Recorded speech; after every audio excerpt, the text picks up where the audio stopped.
So they're putting up new barriers at the DNC, a third barrier layer after far leftists breached the perimeter at the DNC. I'm not surprised. They did it in 2016. 2020 wasn't a real convention because of COVID lockdowns. But now we're hearing reports that hotels are receiving bomb threats. Yesterday, during the riots, there were over 70 arrests, or I should say 70 arrests. I don't know if there was more than that. That's the reporting, 70 arrests. The far left is outraged despite the fact that they're getting basically everything they want. Well, no, actually, I take that back. Take it back. Bernie Sanders did give a speech where he was like, the billionaires should not be allowed to steal a primary. And everyone was like, wow, based. Bernie calling out the DNC machine to their face, to everyone clapping and cheering. That just shows it's a cult because they stole the primary from Bernie twice. Then they say, hey, Bernie, come on. Tell everybody. See what they think. And the funny thing is everyone in the crowd's just cheering and clapping as for a third time the DNC has stolen a primary. So whatever. We do this funny post where AOC is posing with this Jewish dude who's holding like a bring the hostages home thing. And the view from pro-Israel Democrats is the squad is dead. It's over. The far left faction of the Democrat Party has been defeated. 2 members of the squad ousted.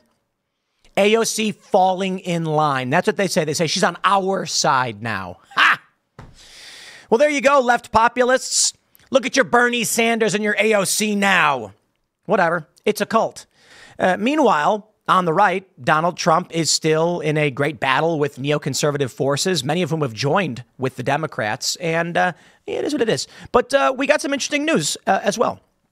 RFK Jr., as you may have heard yesterday, his team is talking about dropping out to endorse Donald Trump as one of their potentials because the Democrats have waged insane lawfare against them. This is fascinating. People keep trying to say that RFK pulls from Trump. I don't think so.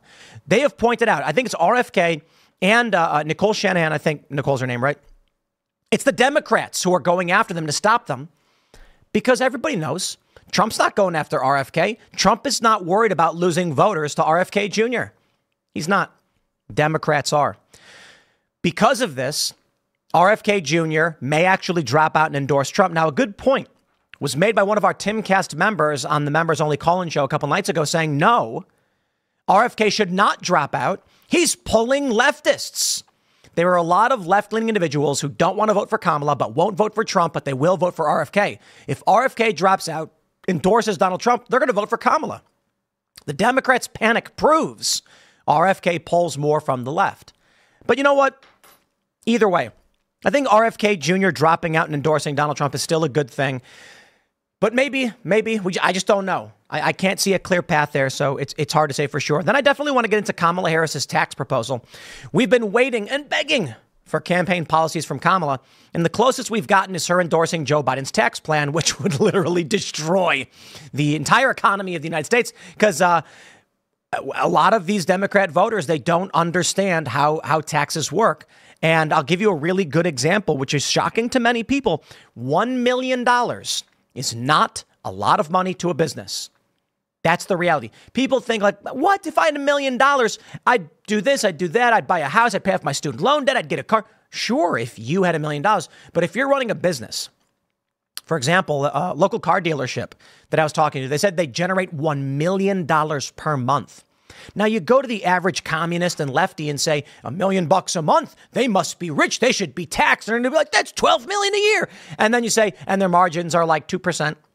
And that 2% basically goes to like paying the salaries of the C-suite and things like that. Or not salaries, but dividends go out or the profits are supplemental to the owners of the business.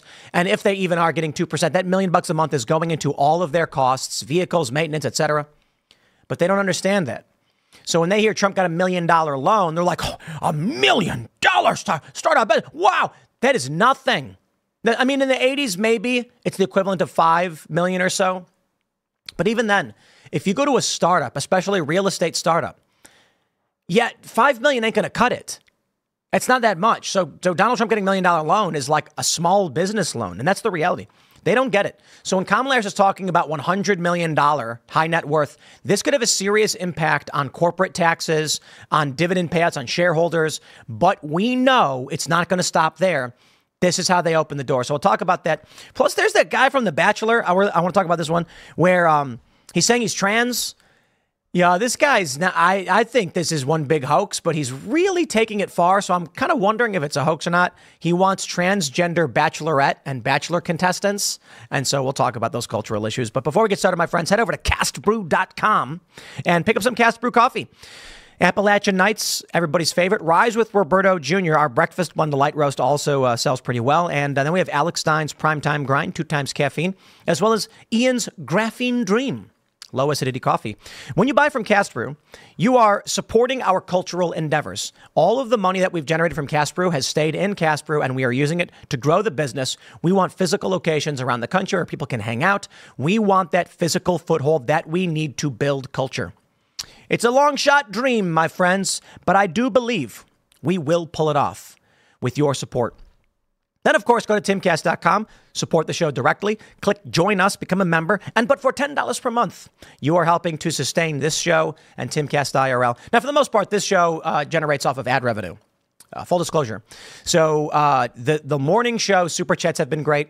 And then the ad revenue generated from the clips that go up at 1 p.m., 4 p.m. and 6 p.m. generate revenue. It's give or take. It's hard to know for sure. But that's mostly how I just do the morning show. It's always been. Your membership basically supports Timcast IRL. Very expensive show to operate. Covering guests and all that gets really, really expensive. Then support staff and everything. So if you do like the work we do in the entirety of Timcast, then go to timcast.com, click join us, become a member. But let's jump into that first story. We've got this from the Post-Millennial. Bomb threats breaking, reported at 4 Chicago hotels near the DNC.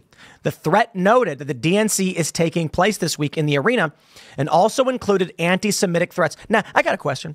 I got a question for all guests. How come this didn't happen at the RNC? At the Republican National Convention, we didn't get bomb threats, at least not that I saw. The protests were mild and tame, and I walked around. It was really annoying. They barricaded everything, and so our car was like 30 feet away, and the cops have this gate open, and I was like, we were talking to the cops. Excuse, that's our car right there. Can we just go get it? And they're like, no. And then they close the gate, walk all the way around. Like, we got to walk around the protests. We weren't like right in front of the protest. We didn't walk through the crowd or anything, but we effectively walked across the bridge, crossed over as the protests are, just to the other side of the street, screaming and yelling. Nothing. Walked around. This is really funny too. We walked around. We had to cross the river, walk around the street, cross the river again because our car was 50 feet away. And the cops were like, you can't come in here. And we were like, that's our car. They just told, nope, you got to go around. Like, no. They told us to walk around. And the cops are like, well, you can try, but they're not going to let you in. And we walked in, got in our car, and we drove off. It's like the stupidest thing. But with all that great security at the RNC, maybe that's why. I doubt it. But there weren't real protests. There was no serious or extreme violence. And Milwaukee, it's an hour and a half from Chicago driving. It's you hop on the highway and you're there. But at the DNC, it is bedlam. Not only did you have these bomb threats, you've got demonstrators, they call, are you kidding? Demonstrators, Fox News? Come on. These people were fighting police and 70 of them got arrested. We call that a riot. I predict a riot at the DNC. That band's weird, by the way, because they did the everyone has clean hands. You remember that one? What band is that? I can't remember their name. What was the name of that band? I don't know. Anyway, on the second day of the Democratic National Convention in Chicago, at least 4 hotels in the city's near west side, where the convention is taking place, were reportedly hit with bomb threats that included anti-Semitic statements. This comes as pro-Gaza agitators have been protesting the proceedings inside the convention. According to Fox 32, officers and police canines began searching the Nobu Hotel just before noon. The threat, emailed to the outlet, stated that pipe bombs had been placed in multiple hotels, including the Hyatt House, Chicago, Hotel Chicago, and Nobu Hotel. The threat noted the DNC is taking place this week in the area and also included anti-Semitic statements. CPD told the New York Post the U.S. Secret Service is aware of the threats made to various locations in the downtown area. Law enforcement personnel are screening the affected areas and examining the credibility of the threat.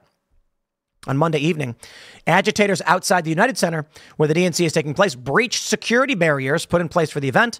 They were seen removing sections of fencing and attempting to breach the second barricade. Well, now there's 3 barricades. According to the Tribune, 13 people were arrested during Monday's protest. Well, my friends, it is currently Wednesday, And I want to stress, the police say that, we got this other report from ABC News, investigating bomb threat at the Magnificent Mile Hotel, Secret Service aware of others. The police did say that they believe they are not credible. They are not credible threats. They are terroristic threats in that the threats are intended to be the attack as they are, right? By calling this in, forcing a police presence, it is effectively a swatting. It's very, very similar. And so it seems like everything's going to be fine. Excuse me. But we do have this news from Fox News. Demonstrators shout F you at Chicago police. More than 70 arrested on second night of DNC. So, Fox likes to lock us out of their news. They don't want people reading their news. That's fine. But that was basically the update. We do have a bunch of videos that we'll grab in a second showing basically. So we had Taylor Hansen on the ground at the DNC. And so actually let me do this. Let me just show you one of the videos we have. Oh, I got to show you this one from Ami Horowitz in a second. But first, let me actually just give you the context of what the protests actually are like. So we actually have the video of the arrest right here, which you're not going to be able to hear much. But you can see here, Chicago police making these arrests. They're just chanting, let him go. I'd play the video in its entirety and let the audio run, but there's nothing other than me just telling you we're watching cops fight far leftists as they chant, let them go. No coherent thoughts were expressed. But we also have this video. Andy Noah's posted it. I believe, I don't know the original sources. Today is America appears to be the source. This is the video showing when far leftists attacked the police. You can see the police are trying to push them back. And I'll stress this. Look, there's one cop pulling away what appears to be a large pipe or bar of some sort. I want to stress this. If you're protesting and the police say, back it up, the police are allowed to do that. Say, hey, back up. This is the DNC. We have a secure perimeter. And sometimes I would argue they don't. In New York, when they say that's a frozen zone, you can't stand there, it's meaningless. But with large protests like this and a secure perimeter, if they say back up and move to the sides, you do. The people refusing to do it start fighting the cops. There you can see it. And that's when you get this scuffle breaking out. So these people have no coherent thoughts. I have no idea what their intentions are because they're not expressing any coherent thoughts. Fighting with police is not going to accomplish anything for you. So I shrug. Welcome to the DNC, ladies and gentlemen. This is what the Democrats want, I guess. But you know what? I got to say, these protesters, I think they're losing. I really do. I think they're losing. So we have this from the Post-Millennial. Chaos in Chicago as far-left militants burn American flags, attack journalists, and clash with police outside of Kamala's DNC. Outside the Israeli consulate, protesters were heard shouting, globalize the intifada. What is this? Okay, I just got to say this. Why do you care? All right. Israel derangement syndrome, man. I'm not kidding. And I know people who are critical of Israel are like, I thought you can't say, I don't like when you say Israel derangement syndrome or something like that. And I'm like, dude, you're allowed to criticize Israel. Thank you and have a nice day. But these people are special kinds of insane. OK, I'm sorry, man. The world is very large. Israel is not very big. Israel certainly gets a lot of money from the United States, and it's destabilizing. A lot of the actions that are going on with Israel. Israel itself is a destabilizing force in the Middle East, though itself internally is a bit more stable. I do believe it's destabilizing. I believe that it's intentionally. I don't think that it has to be. I think it's American policy to want it to be unstable so the U.S. can justify a conflict in the Middle East whenever they want, so we can send in troops, fight for oil, whatever it is, all this other garbled nonsense, the Arab Spring, et cetera, et cetera. We justify these attacks. Now I just got to say, criticize all that all day, every day. Thank you and have a nice day. But why are they so obsessed with this country and nothing else? Literally nothing else. They ain't been talking about the Donbass. What about the hundreds of billions of dollars spent in Ukraine? What about U.S. interests pressing on Ukraine, destabilizing its government, and the civil war, and now the full-scale war? These people aren't protesting that. Fine. Maybe you're like Eastern Europe ain't their thing. What about Myanmar, Burma? What about Sudan or Somalia? It's nuts that masses of people come out screaming about Israel and just Israel. And I'll put it this way. Again, you're allowed to criticize Israel. You're allowed to protest. I'm not saying you're not. I'm saying, how come they don't protest literally anything else? How come we don't see marches through the street over Sudan or anything like that? Okay, fine. People say funding. Where's the anti-Ukraine protests? Many of these people support the war in Ukraine. I'm not kidding. I'm not going to sit here and pretend that the organizers of these events, like this guy here in all black, I'm not going to pretend like he supports the war in Ukraine. I don't think he does. I think actual organizers who are out there protesting Israel really just don't like Israel. And if you go to them and say, what about Ukraine? They're going to say the U.S. shouldn't be involved in that too, for which we agree. And I also agree the U.S. shouldn't be funding Israel. But there's going to be a lot of people in those crowds chanting along with them. I guarantee you, if you ask them, they'd say, but we have to stop Putin. And it's just like, dude, you have attached yourself to a cause you do not understand. And that's my issue. We had a guest on Timcast IRL. No matter what question was asked, he was like, well, Israel, actually. And it's just like, dude, do you understand why you sound crazy right now? Like, because I can say, this is the funny thing. I can say it all day and night, like, yeah, criticize the deaths in Gaza, criticize the expansion in the West Bank, criticize Israeli government for mishandling October 7th, or you're allowed to even believe they were complicit, whatever it is you want to believe. That's fine. But why is it that there are these people who can't see anything else outside the world? Well, let me just say this. These people are losing. For better or for worse, whatever it is you think, these people are losing. We have this post from Shael Ben Ephraim, who says, we are seeing the end of the squad in real time. Bowman is gone, Bush is gone, and AOC has come over to our side. An absolute victory. The Democrats have cleaned house. We eagerly wait for the GOP to do the same. And there it is. The only thing is, the GOP has always been in support of Israel. There are certainly anti-Israel factions on the right that prefer Donald Trump, but many of these people now are critical of Donald Trump. We've gotten super chats on Timcast IRL from people who are saying that it is better that Kamala Harris wins. And I think it's psychotic. There are people saying they would vote for Kamala Harris if she would denounce Israel. It's not going to happen. You're insane to think so. Here's AOC coming around, they say, to their side, whatever that means. It's a guy who's got a sign saying, bring him home now. I don't think that AOC supporting the return of a hostage necessarily means she supports Israel, but they're gonna want it to be that. Maybe this is why AOC ended up winning a primary, and Cori Bush and Jamal Momin did not. Not because of any kind of well, let me put it this way. Maybe the reason they didn't come after AOC in the primary with massive funding is because she said, stop, I will bend the knee. I think that's what went down. This happened as soon as AOC won her primary back in 2018. Go watch the videos. It's kind of funny. She was doing an interview. I think it was like PBS or something like this. And during the campaign, she's all about anti-Israel, pro-Gaza, etc. And then as soon as she wins, she goes, well, I mean, yeah, I'm kind of in the middle on this one. And the left was pissed. I think they even tried to revoke her Democratic Socialist card. They might have actually done that. I don't know for sure where she's at with that. But, Democrats do seem to be excising this faction of the Democratic Party. And they have to.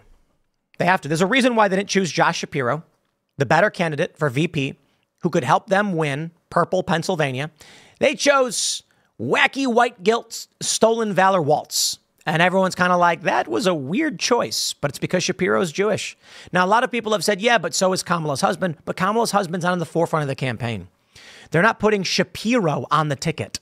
You put Shapiro on the ticket and they're like, we're going to lose Dearborn, Michigan, and Minnesota. And that's a decent percentage swing. It could be a single percentage point they lose in each state, but that could be enough for Donald Trump. They can't afford it. So Amy Alkin says AOC pandering for the Jewish vote in a photo with Robbie Chen, father of the hostage, Ite Chen, murdered by the Hamas terrorists she supports via her political stance on Israel. Identitarian non-think on oppressed versus oppressor, which led her to cry when Iron Dome got funded. Yeah, fair point. AOC is a hypocrite. She's an absolute hypocrite. But where are we now? Before I jump into this Twitter one, this is what I want to show you. Rolling Stone. Jason Isbell camo hats, and the DNC. The Democrats finally embrace country music. With a few key signifiers, the party is attempting to reclaim the rural and southern identity that's long ignored. I have to admit, I busted out laughing when I saw this. Actually, the tweet is better. Let me grab the tweet for you guys, because the tweet is much, much, much better. And I can say only ha, ha, ha, ha, ha. Here you go. Here's what Rolling Stone tweeted. That's the genius work of this one small bit of the Harris Waltz merch. The camouflage hat reclaims the rural and southern identity that mainstream Democrats have long ignored. Democrats are finally embracing country music fans. And there's, I don't know her name. It's the Kamala's stepdaughter wearing a camouflage Harris Waltz hat. And I'm just like, oh my, these people are absolute degenerate psychopaths. Dude. Do these people think that Southerners are like, you know, I was sitting there watching the news and then I saw this here man with a camouflage hat and I thought to myself, I'm going to vote for him. Is that what they think is happening? Dude, I got to tell you, man, when Shane Cashman went down to Georgia, he went down to Georgia looking for some gold to steal. I'm kidding. He met people who are like, Sherman, Yankees. And there's a lot of people who still hold the resentment over what happened in the Civil War. They're embracing Southern rural folk by wearing a camouflage hat. Now, to be fair, there are a lot of Democrats who vote based on nothing. So maybe it will earn some votes. But I just love this notion that Democrats are sitting around in their cities being like, what can we do to actually win over these Southern yokels? Because they're British, apparently. They're not. And then they're like, I know, camouflage hats, like they're in the military or living in the woods. That's genius. Rolling Stone actually wrote this out. I love this. In 2016, at what became an ill-fated celebration to hopefully usher in the first female president, there was not one country music performer at the DNC. They had Demi Lovato, Lenny Kravitz, Lady Gaga, but there wasn't a single performance that drew from the country or Americana worlds. It was a mistake, clearly. The attitude was that country music was Southern rural stuff, was for Trumpers, and to be avoided at all costs. And that doesn't end well when you're trying to win an election, nor understand the American public at large on a level deeper than red state band. There are blue voters in rose red states if you get them to the polls, but you have to speak or sing the language. Now, I want to give them credit for this. That's true. Republicans need to campaign in California. They do. And what happens is cost benefit analysis. Both political parties say, should we spend any money in, Republicans are like, should we buy ads in urban environments? No, it's D plus 10. What's the point? We'd waste money. But by not doing it, it just shifts further and further blue. The same is true for rural areas and Democrats. Democrats are recognizing we do have voters in Georgia. Let's try and find them. Let's try and identify with them. Not a bad point. Not a bad point. I just think it's silly that they're like, I know, camouflage hats. Okay, sure, whatever.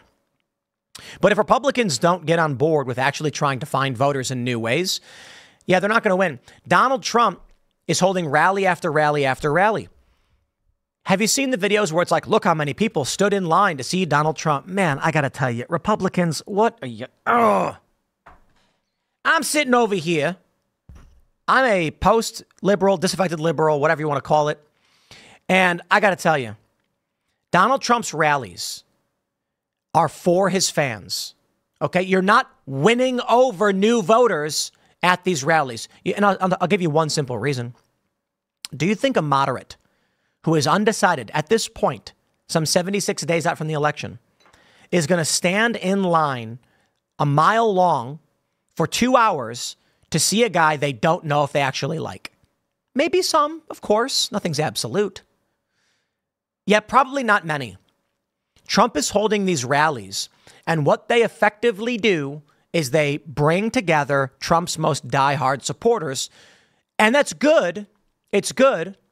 It's not a bad thing, but it's not going to be earning you new voters. I honestly don't know what Democrats are doing. The riots in the streets and the bomb threats certainly ain't helping. That's for sure.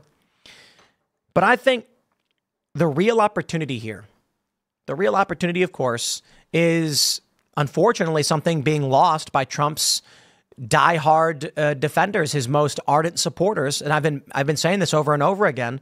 The people who attack the moderates are the ones who are going to cost Trump this election. And I don't get why Trump's campaign and his consultants are not reining them in. Trump's campaign should be on the phone instantly with Trump's most diehard supporters saying every word out of your mouths right now should be praising moderates. It should be praising middle-of-the-road podcasts and news presenters. It should be being polite and understanding. The arguments should be calm and rational. It's unfortunate, I tell you this, that we saw the clip from Joe Rogan where he said RFK Jr. is the only one who makes sense. The response was the left screaming and hooting, being like, Joe Rogan's abandoned Trump, despite the fact Joe's never said he's going to support Donald Trump. He said he would choose Trump over Biden. That's for sure. But it's not Biden anymore. It's Kamala. He called Kamala a pro. The left starts cheering, screaming and cheering. I facetiously said I'd be voting for RFK Jr., which is hilarious because I do like the guy. I agree with him a lot of things. And if he had a viable shot, I would vote for him. But he doesn't. And the media pretends like I literally endorse the guy. I feel bad because he thought I did too, but it was very clearly in a thread of tweets where I was insulting the right. And then the right comes out and is like, after being mocked by right-wingers, Tim Pool backtracks. I was mocking them, you morons. Whatever. My point is this. Joe Rogan put out another clip where he's like, it's all tribal, my team versus your team, like whatever, man. And he's right. Unfortunately, he's right. And that was the opportunity lost by the right. Trump should be pissed. Trump's people should be pissed, but maybe they're not smart enough to understand what they're losing. And I'll break it down for you. I will break it down when I look at this and we hear about the American public and country music and all of that stuff. Let me tell you, my friends, I mentioned this last night. This is why Ian is great for Timcast IRL. A lot of people are like, Ian, you're so dumb. Ian. No. Ian allows conversations to happen that normally would not otherwise. When he's not here, it's a room full of people mostly agreeing. Liberals don't want to come on the show. They're scared. They can't answer any hard questions. The few that do are shock jocks who want to come on and then say nonsense and lie or just make it contentious for no reason. We get a couple who actually debate, and we hope for that. They don't like coming on. When Ian comes on and he says something like, I don't want to vote for Trump, I can make points. I can explain this to him, and we can see how it affects him. For instance, you are not just voting for a candidate this time.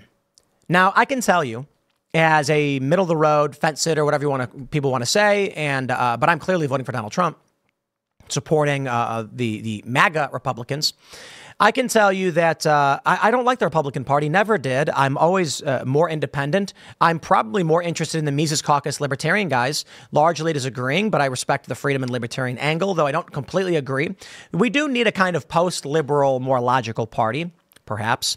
But let me tell you, Donald Trump won through a primary process. Kamala was installed. You're not just voting for a president right now. You're voting for a system. If the Republicans win, it proves, or at least holds back, the idea that you can install a candidate and win the presidency. If Kamala wins, it shows that raw power trumps public participation. Pick one. I don't see a reality that makes sense where someone as smart as Joe would vote for anyone other than Donald Trump. Now, here's the issue. Joe Rogan's not a political guy. He knows what's going on. He sees the news. And then you get these morons who are screaming Trump and bashing their faces on the wall. And then what ends up happening is they attack Joe Rogan. And what does Joe see in the political space? These crazy wingnuts on the right attack me. The crazy wingnuts on the left attack me. They're all nuts. And I'm like, it's unfortunate that it's true. But if you dig down deep inside and you look at the surface, you look at what's actually going on, you have moderates that are willing to support Donald Trump. You have former liberals, post-liberals, because of what the Democrats today represent. Brandon Strzok put out a new walkaway video that really exemplifies it in a lot of ways. He's like, in the 6 years since I walked away, things have gotten so much worse. It's shocking. The lies, the manipulations, the lockdowns. He mentions a really great point. They gave a funeral fit for a king to George Floyd while your parents died alone in hospitals you are not allowed to visit. I'm like, that's a really great point. So here we are. Trump's most diehard morons tainting the voter base and making sure prominent middle-of-the-road voices that we need to win are going to be put off, confused, and upset. A leftist could not have done better. Congratulations. And you know what? If Trump loses, I said it before, I'll say it again. If Trump loses, it's their fault. It's the fault of these lunatic Trump fringe zealots. It really is. I find that most of the people I talk to are supporting Trump don't necessarily like him. I've been saying this since 2016, 2017. I went to Glenn Beck's studio years ago. I'm riding an Uber and the driver is like, yeah, I'm going to vote for Trump. I just wish he didn't talk the way he did. Like, his policies are better. That's very common sentiment. But you got these diehards, man. That is the MAGA cult. Okay. The average Trump voter is not, but he has culty people. He certainly does. And whenever they speak and garbled diarrhea comes out of their mouth, the left takes those tweets, parades them in front of moderates and says, see, they're a cult. And I'm like, oh, you're making it so hard. The greatest obstacle Trump has right now is his crackpot zealots. And I am surprised that Trump hasn't gotten his campaign to call these people on the phone and say, stop sabotaging us. But hey, it is what it is. Joe Rogan came out and said, you're all the same. And they go, yeah, but who cares about Joe Rogan? I don't know. The 10 million people who watch his show every single day. How about that? How about you try and get 10 million people? The question I have for all of you, does it earn votes? But let's throw it to this last tweet. Catherine Brodsky, we've had her on the show before. She quotes Elon Musk. He says, for Twitter to deserve public trust, it must be politically neutral, which effectively means upsetting the far right and far left equally. Ah, the transformation of Elon Musk. Catherine says, this is the Twitter I had hoped for. A politically neutral space where all sides could come together on and have conversations without favor towards, prejudice against any one group. I now realize I had deluded myself into thinking that a utopia could exist. There's a reality to this tweet, and the reality is leftism and liberalism is not popular. That's it. It's weak. It's timid. It's pathetic. Not all the ideas. Certainly, Republicans and conservatives don't have all the answers. But the reality of this tweet from Catherine Brodsky is when Twitter finally released the shackles, it presented more conservative and right-leaning. That's what she's saying now. She's saying, oh, it's become right-wing. That's weird. All Elon did was remove the bulk of the censorship, shadow banning, manipulation. Strange how that works, isn't it? Twitter is, or X.com, is the political conversation. It's not TikTok. It's not Instagram. It's the political conversation. And what you end up finding is a simple truth. Those who know what is real and what is not real tend to vote Republican, at least today. What did Colbert say so long ago? Let's fix his quote. Reality has a right-wing bias these days. I am not a Republican, nor am I a conservative. I'm a moderate. Some of my views are conservative on some issues. Some of them are more liberal. However, reality has a right-wing bias. Joe Biden and the Burisma scandal. All true. Hunter Biden. Oh, guess what? The media now reporting that Hunter Biden was seeking State Department aid for his illicit business dealings. Surprise, surprise. We all knew it. They lied. If you actually read the news, watch what's going on and break it down, it's actually quite simple to understand. Kamala Harris has no campaign policies, represents nothing. She's been vice president for 3.5 years. This economy is hers. Yet they come out now saying like, oh, the economy is so bad. It's so bad. We're going to fix it. Well, fix it now. Yeah, but if you don't pay attention at all and you live in Wally world. So here's the reality, my friends. Why has Twitter become right wing? Because you cannot exist in a space exposed to the truth over a long period of time and retain false perspectives. It's not possible. That's why I call the Krasensteins evil. These two liberal guys know for a fact they are lying. Oh, come back on the show, guys. Let's have this conversation. They know they are. They know they omit context. They know they manipulate. They have to. They're desperately trying to win power for their tribe, for their team. I don't care about teams. I don't care about Trump's sycophants. I don't care about Kamala's cult. What matters is right now, it's what's true. And so what that means is moderates have an alliance with the right now. And that could change at any moment. So Trump's morons attacking moderates is quite honestly the stupidest thing you could ever do, because a lot of these people are going to be emotional. They're not going to think rationally. I can tell you rationally right now.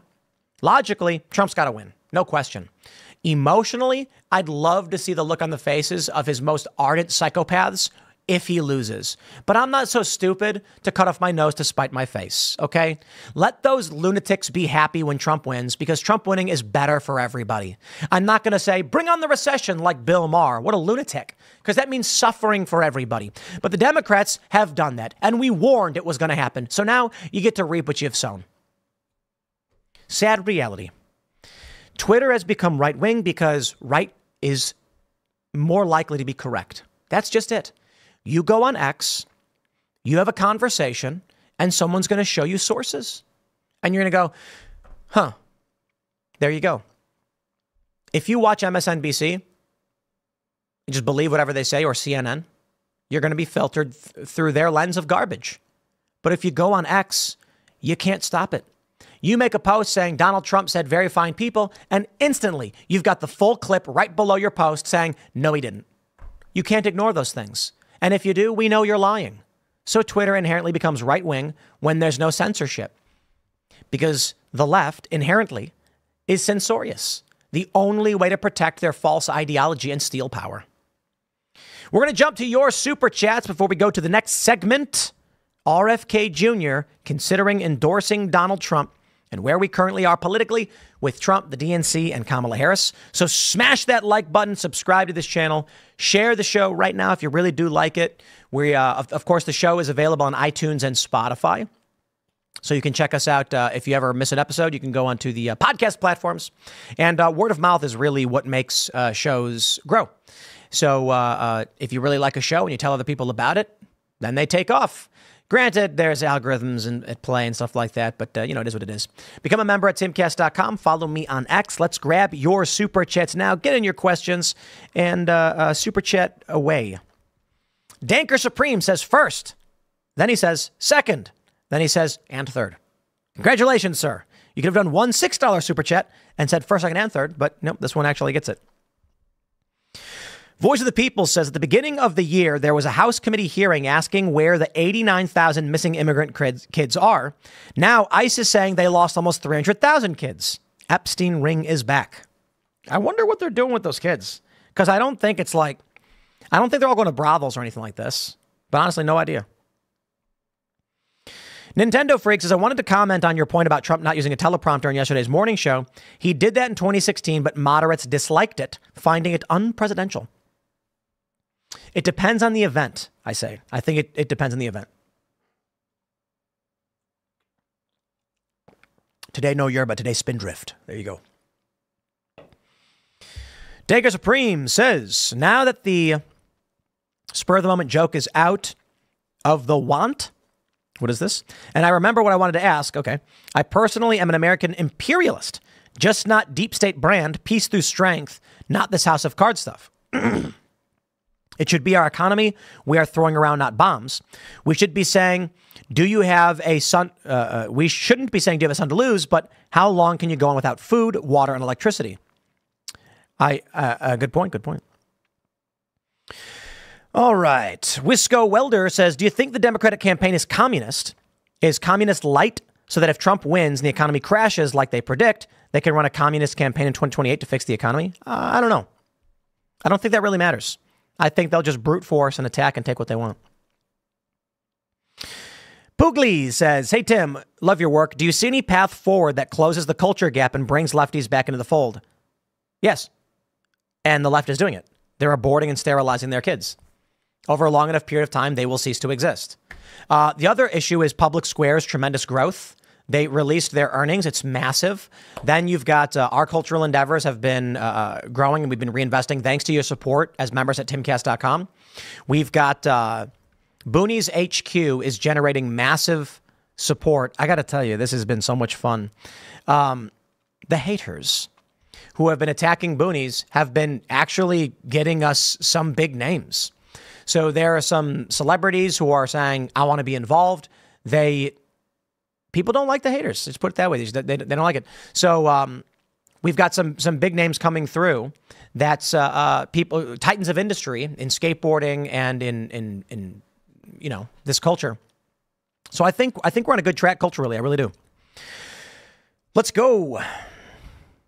Matt Saman that's how I'm pronouncing your name, says, Tim, any thoughts on having day passes for the second level club above the coffee shop? I live in Ohio, close enough to visit, but not to justify a large subscription if I'm not constantly using it. Indeed. Yes. I'd like to get it going sooner rather than later. We might be able to actually get the club going well before the coffee shop. The problem is the coffee shop construction is going to consume a lot of the building. So it's like we're in purgatory, man. But yeah, maybe we do like a, I don't know, $20 day pass or something for membership, daily membership. Or maybe it would just be like a week. So it's like $20 for the week. You can come hang out and then you leave. Austin AOK says, Harris has gone a full month without any interview. Reminds me of 2020 Biden's basement campaign. The 2022 midterms here in AZ voted blue no matter who, and they are killing us. What do we do? It's a self-correcting problem in the long term. Systems will fail and they collapse. A shrug, I guess. You know, that's why everyone's like, don't be so black-pilled. We're going to win. I'm like, dude, I don't know what winning means. I don't know what it means, and I don't know if it matters. Because there's the ebb and flow of society. We are likely going to get hard times. We're facing them right now. They could get a lot harder, that's for sure. But when that happens, the strong survive and build something new. Over a long enough period of time, you get weak men, they make hard times. You know how the saying goes. All right. Clank, clank, I'm a take. Says, with the current success of Ukraine in the Second Battle of Kursk, Biden is going to be emboldened to make an attempt to overthrow Putin. World War III much? Indeed. Barely a Millennial says, what's the story with the 24-state coalition filing SCOTUS amicus brief? I think on behalf of Arizona, maybe it's not a big deal. I haven't heard that. Let's pull that one up. I don't see any news on this. Okay, here we go. Yes, yeah. 24 state. Yes. Okay, this one I do know. 24 state attorneys general want proof of citizenship. So this could be interesting. SCOTUS could rule you need citizenship. Is it SCOTUS? I think it's SCOTUS, right? Yeah, SCOTUS. You requiring proof of citizenship. That could be big. Could be very big. All right. Let's go. Truth and Number says, why is it first lady but second gentleman? And who's the first gentleman? First lady is the president's wife. The second lady is the vice president's wife. That's why it's second gentleman. Who is the first gentleman? Michelle. Ha! You all saw that one. You all saw that one coming. Guys, Michelle Obama is not a man. Okay, I don't know. A lot of people. But she did say the other day that she had a child through IVF, and everyone started going like, whoa, and screaming on the internet. I mean, I don't know. I think, yeah. Kuman says, Tim, if you haven't watched the Theo Von interview with Trump, I recommend it. It's very well done. You get a much more intimate interview than most. Sounds good. I saw clips of it so far, but it's tough for me to watch podcasts, honestly. It really is. Grace Monkey says, is Ian your diversity hire, Tim? Oh, he's the hippy dippy weirdo guy. You know, he's Moonlord. He does what Moonlord does. Let's see. Sean R, 40K says, can we get a coffee blend of the flavor of Appalachian Nights, the double caffeine of Alex Stein, and the low acid of Ian's? Just merge them all together. I don't know. Maybe. I don't think it would taste the same. Adding caffeine changes the flavor. Caffeine is bitter. Yeah. Kermit Killa. Is that what it is? Kermit Akilla says, morning stream is so nice. I started streaming inspired by people like you, but do your work. It aligns with night show. So I'm glad I get to still watch. Indeed. They are different formats. This show is segments broken apart by super chats, and it's me monologuing, and IRL is four-person conversation. Fun indeed. Let's jump to the next segment, ladies and gentlemen.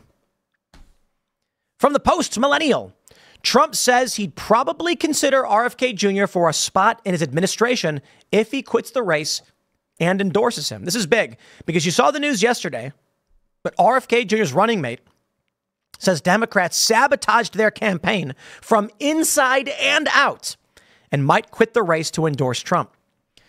It's so weird. It's so weird. But Shanahan said that people were brought into the campaign as spies, basically, to do things creating legal jeopardy for their campaign. Yo, it's absolutely nuts. Let me play this clip for you guys. This campaign, I did not put in tens of millions of dollars to be a spoiler candidate. I put in tens of millions of dollars to win, to fix this country, to do the right thing. I will say that Clear Choice, this PAC, this DNC aligned PAC that was created specifically to take us out, has spent millions of dollars to take us out. They have unfortunately turned us into a spoiler. And we don't want to be a spoiler. We wanted to win. We wanted a fair shot. The DNC made that impossible for us. They have banned us, shadow banned us, kept us off stages, manipulated polls, used lawfare against us, sued us in every possible state. They've even planted insiders into our campaign to disrupt it and to create actual legal issues for us. I mean, the extent by which the sabotage they've unleashed upon us, it's mind-blowing. I mean, we're still learning new ways that they have sabotaged us. I really wanted a fair shot at this election, and I believed in the America that a little girl pledged an allegiance to.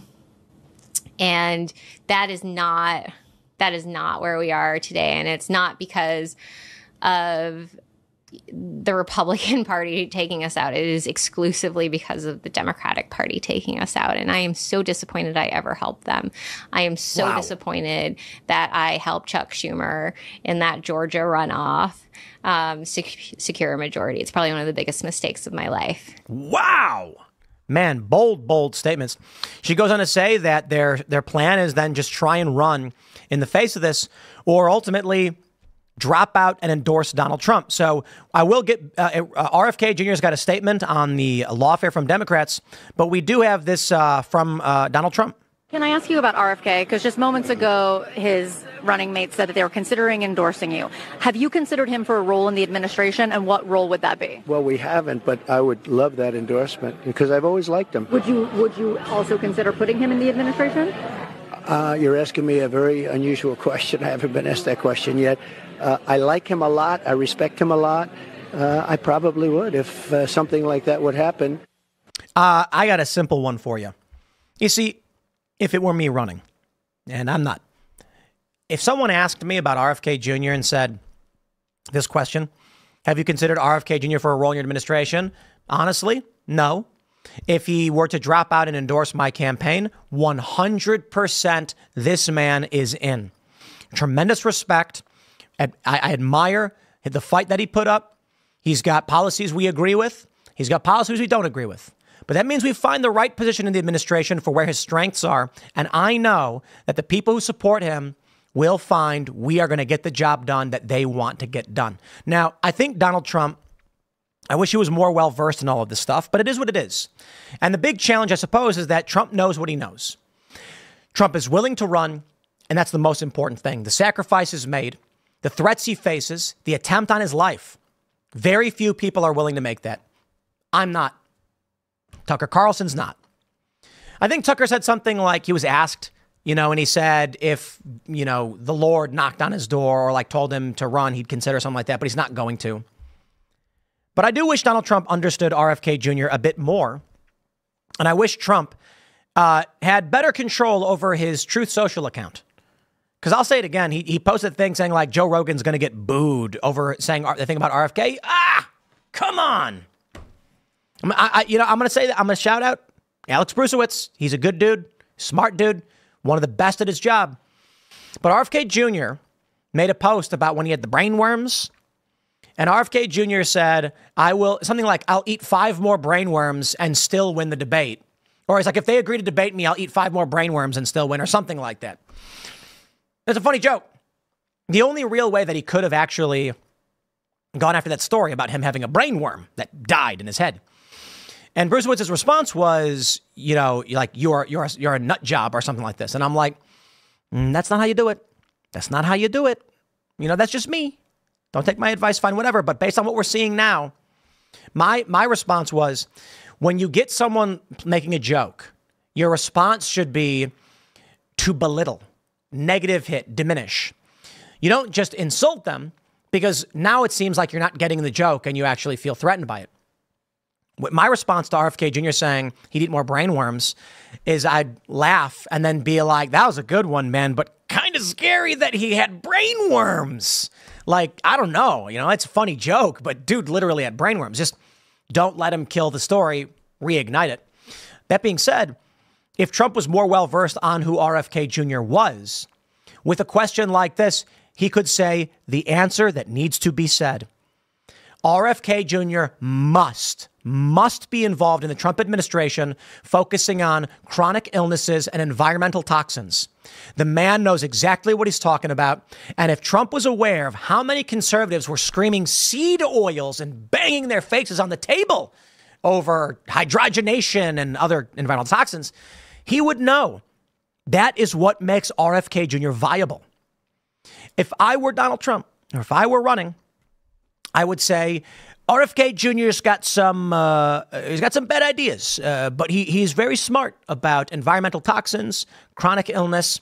I think that if he were to work in my administration, those would be the only areas he'd focused on. We do have some concerns about statements he's made on gun control and positions on progressive issues, but the man knows what he's talking about. We need better food for the American people. We need clean food. We need clean energy. We need a healthy American population, and RFK Jr. is the best person for that job. No question. It's his strength. It's his passion. And I really do hope to see RFK Jr. in the Trump administration. That would be tremendous. And that's a 5% bump for Donald Trump. 5%. Maybe not. Maybe it's 2-1. Maybe 60%, 70% of RFK supporters say, okay, fine, he endorsed Trump, I'll join Trump. But I tell you this, if Donald Trump comes out and says, Robert, join Team Trump, and this will be where you lead. Chronic illness, environmental toxins. We are going to make America healthy again with your help.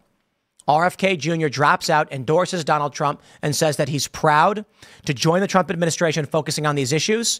Please, if you supported me, stand with me and Donald Trump now, because when Trump becomes president, I will get in to the federal government and I will bring down the hammer on these agencies that have failed to do their job and that have allowed toxic chemicals in your neighborhoods, that have allowed chronic illnesses to expand, that have allowed for mandates on medication.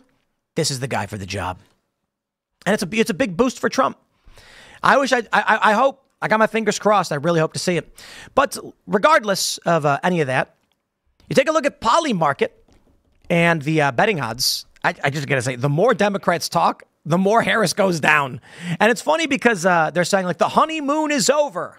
Stop saying honeymoon. It's so cringe. They keep saying like the left keeps saying joy.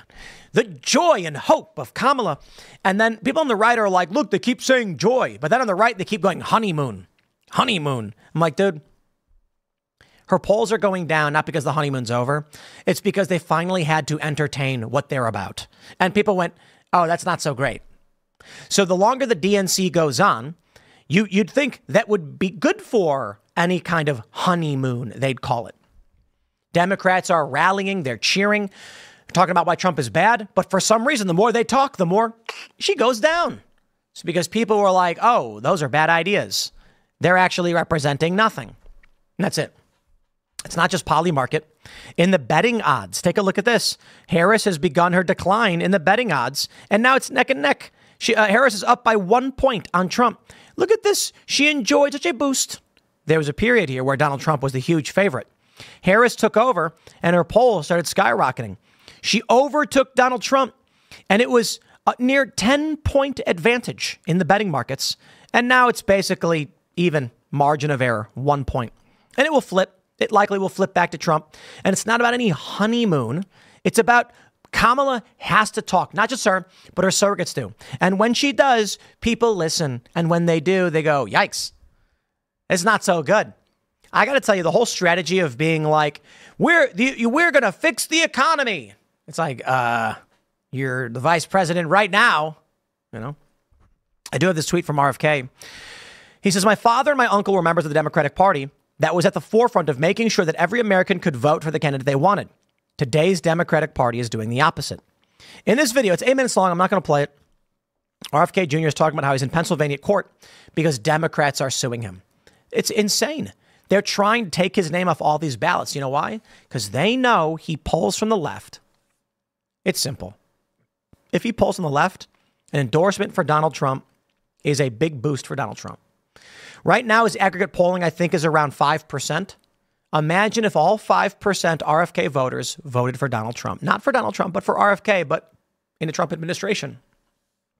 I wish, man. I said in 2020, Donald Trump should have brought in Tulsi Gabbard and Andrew Yang. And a lot of people are like, no, Yang's nuts. He's a far leftist. He wants universal basic income. Don't care. Of course, it's true about all those things he wants. But if Donald Trump were to have brought in two of the Democratic primary contenders and said, I respect your ideas. I disagree with many of them. But I think with your advice, the people who supported you, they're going to support us because they know that your influence is here and that they trust you to do the right thing. If Trump brought in Tulsi Gabbard, and she ended up endorsing Biden, like, ooh, Trump should have made that offer. Maybe he did. I don't know, but nothing was reported.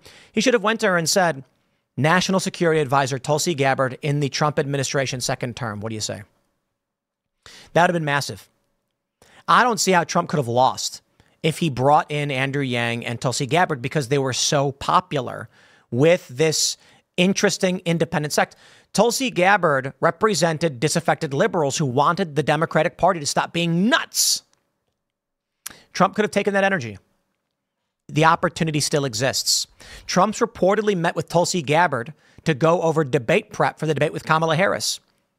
Fascinating.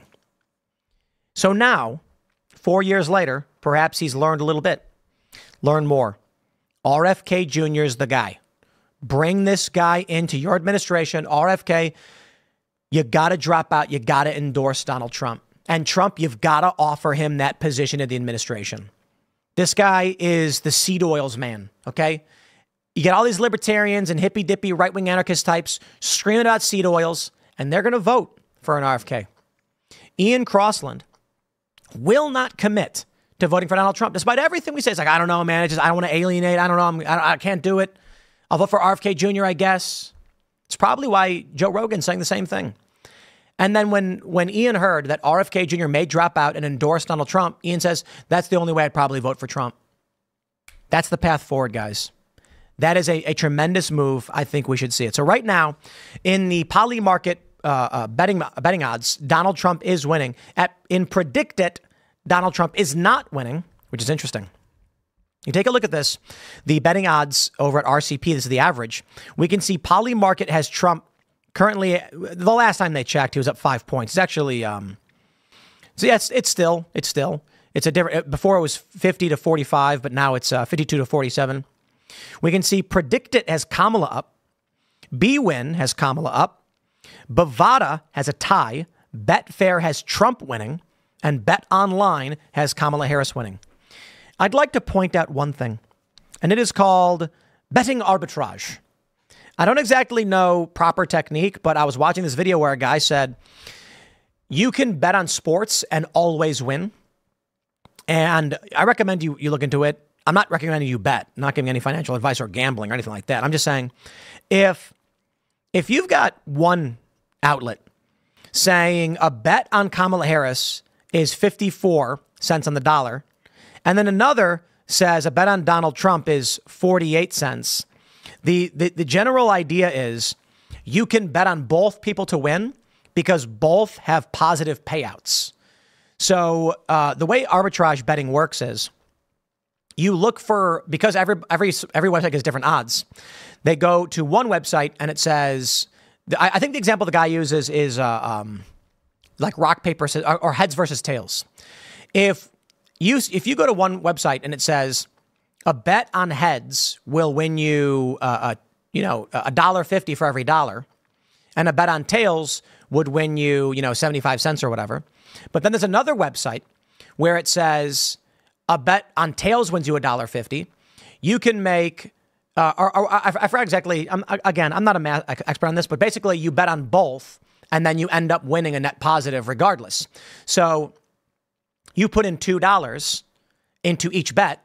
You lose one, the other one pays you back $1.50 on top of your $2. You're up 50 cents. That's how arbitrage basically works. So I don't know. You guys probably know better than I do. But I'm just saying, with all these different betting markets saying either Kamala wins or either Trump wins, I'm like, isn't there something there? I don't know. Just kind of as an aside.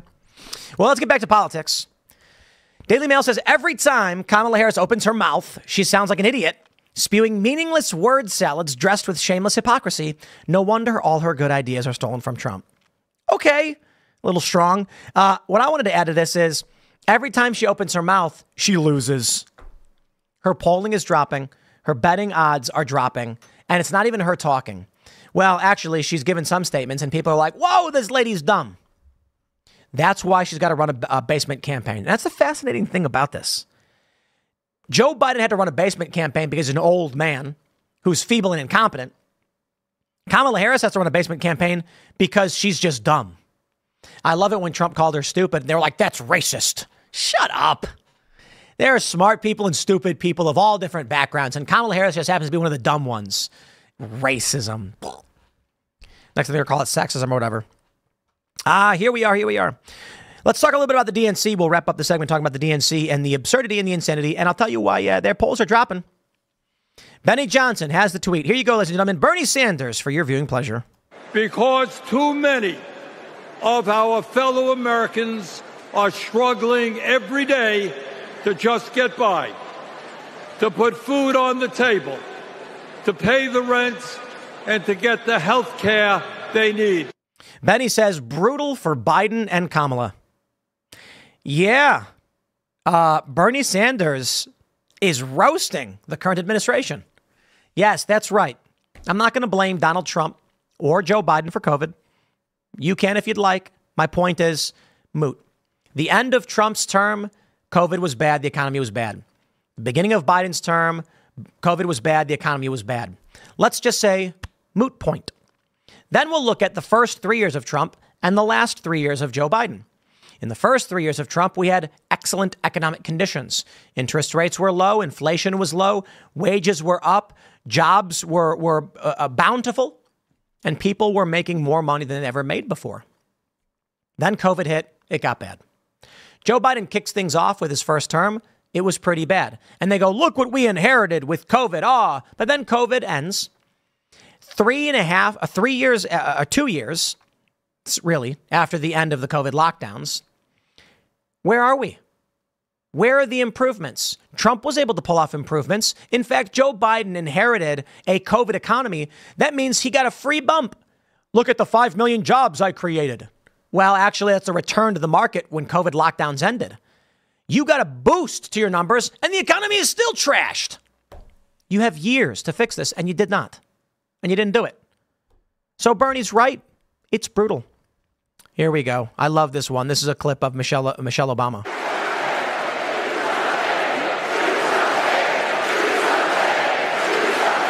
Do something, Trenton. You know, it's funny that the Democrats look exactly like you expect them to look, and it's kind of weird.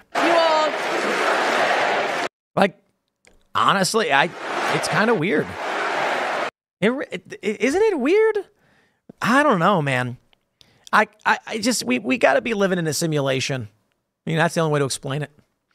Like all of the people at the Democratic convention are literally just like procedurally generated NPCs with the same look.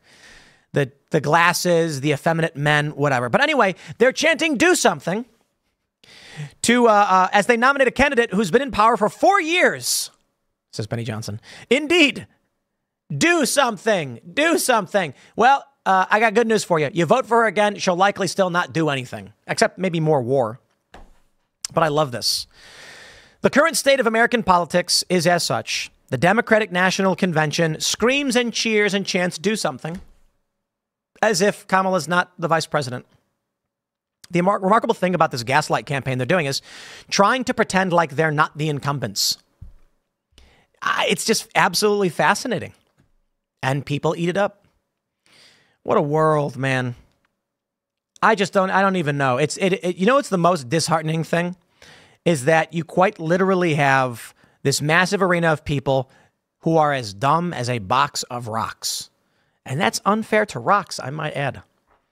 What are they supporting? Honest question. I'd love, you know what the challenge is for our show? The challenge? There are a lot of podcasts that can easily get leftists. And you see them. And it's because their hosts are not politically savvy. No disrespect.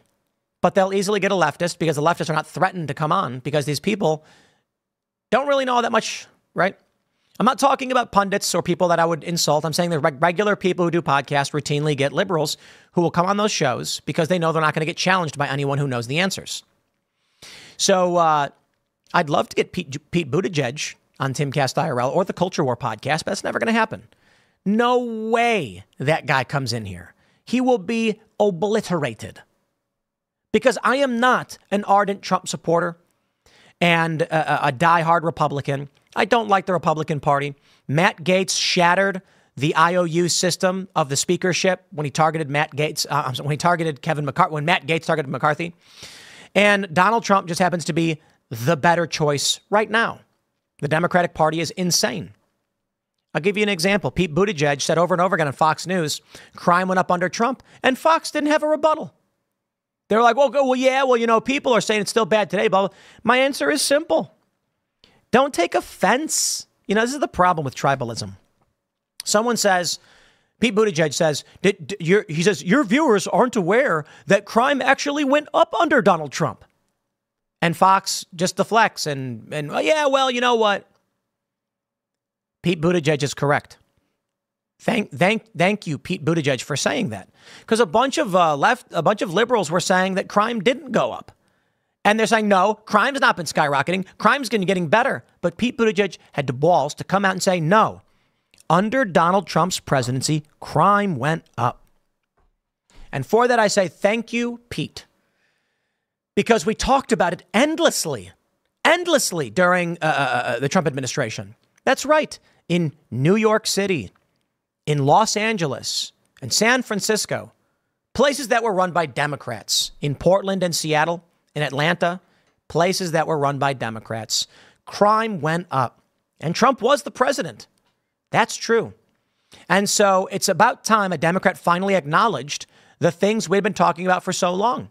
And so the question then becomes not to deflect and say, oh, yeah, but, what about now? I'd say, good point.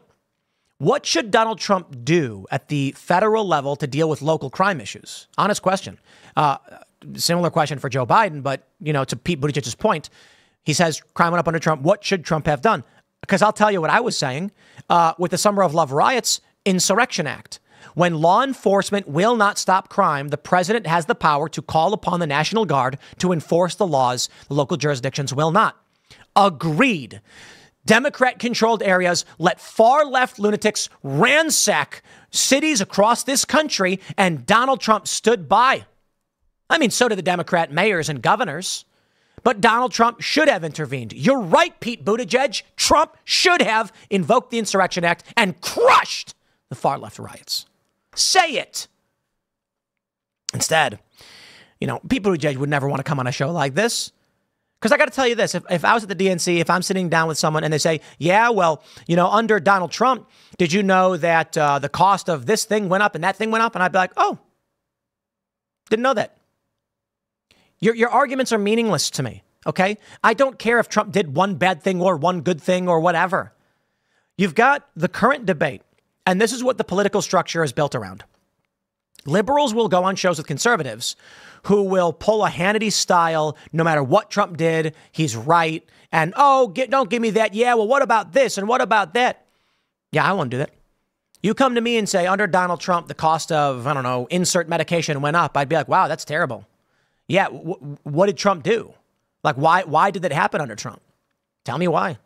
And then if you tell me that Donald Trump kicked a kitten, I'd be like, that's terrible.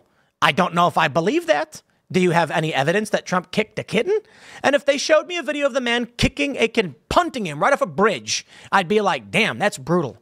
I'm not going to be like, Joe Biden and his Ashley. I'd be like, tell me something bad and I'll say fine. Now, Trump literally did not kick a kitten and he wouldn't. He's more likely to save a kitten, but that's not the point. My point is simple. When I went on, and this a good example is the Jack Dorsey Vijaya Gade Joe Rogan episode. These people thought they were going to sit down with a right-wing tribalist who was going to say, well, you shouldn't have banned. They thought my whole thing was going to be, why did you ban Alex Jones? And then they were going to be like, here's how he broke the rules. They didn't expect a philosophical argument of, sure, but who made you the arbiter of the rules? And why do your rules originate from a leftist worldview and then punish the right for their worldview? And they were like, I don't know. I loved it in that interview debate when I said, your rules are biased. I said, no, they're not. I said, yes, they are. You have a misgendering policy. Misgendering to the right is when you call someone who's a man a woman. Misgendering to the left is when you call someone who wants to be a woman a man. These are two distinct and opposite worldviews, and you've chosen one of them as the correct approach. Meaning, when the right complains of misgendering, you ban them for it. That is a leftist rule. And they were like, they didn't expect that. But now they do. Now they do. So when we reach out to these prominent liberals and personalities, oh boy, do they refuse to come on. I'll give a shout out to Marianne Williamson, because we had been inviting her on over and over again. And they kept saying, sure, we'll come on. And I like her. She's a nice lady. And then they just wouldn't do it. And so then finally on one episode, I was just like, she won't do it. These Democrats, they're scared. They know what happens. And then in response to, I think it was a tweet I put out saying like, look, we invite Democrats and liberals all the time. They won't come on. Marianne Williamson's been invited several times. They keep saying yes, but they won't show up. And then as soon as I did, they were like, she's like, I'm coming on the show. I respect that 100%, because she was like, I will not duck this. I can answer these questions. And she couldn't. With all due respect to Marianne Williamson, again, I like her. When we showed her that book called Not My Idea, which shows the whiteness contract, where a white man's hand is reaching out in a devil tail with hoofed feet, she cried. She was almost in tears. She's welling up seeing this thing. And I'm like, these are the books we don't want in schools. It's insane that Democrats go around saying Republicans are banning books. No, we're saying things aren't appropriate for children. These weird sex books. And then, of course, when it came to issues of morality, they can't hang, yo. They can't. Conservatives can. People like Jordan Peterson, that dude's a smart guy. He knows how to hang. Because when he gets asked a question and he thinks he's wrong, he goes, oh, maybe I was wrong. It's that simple. Ego does not blind him. He's not beholden to any tribe. He just says, oh, yeah, good point. Maybe I was wrong about that. I respect that. Marianne Williamson was asked about the right to a fair trial, and it was, I think, obvious to a lot of people exactly where I was going. They knew where I was going. It became a meme. When I said, what if someone can't get a fair trial? What if the judge even says there is no jurisdiction where you can get a fair trial? Should we then say this person is free to go and we won't put them in prison? And I'm paraphrasing, but she was just like, right. And then I said, like Derek Chauvin. And she just went, oh. She's like, no. Right. Your tribalism is showing. I don't care about George Floyd.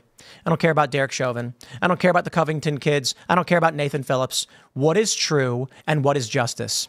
Derek Chauvin was stabbed in prison. He's transferred to other prisons. This man should not be in prison. The McMichaels, I forgot the man who filmed the McMichaels in the Ahmaud Arbery case, should not be in prison either.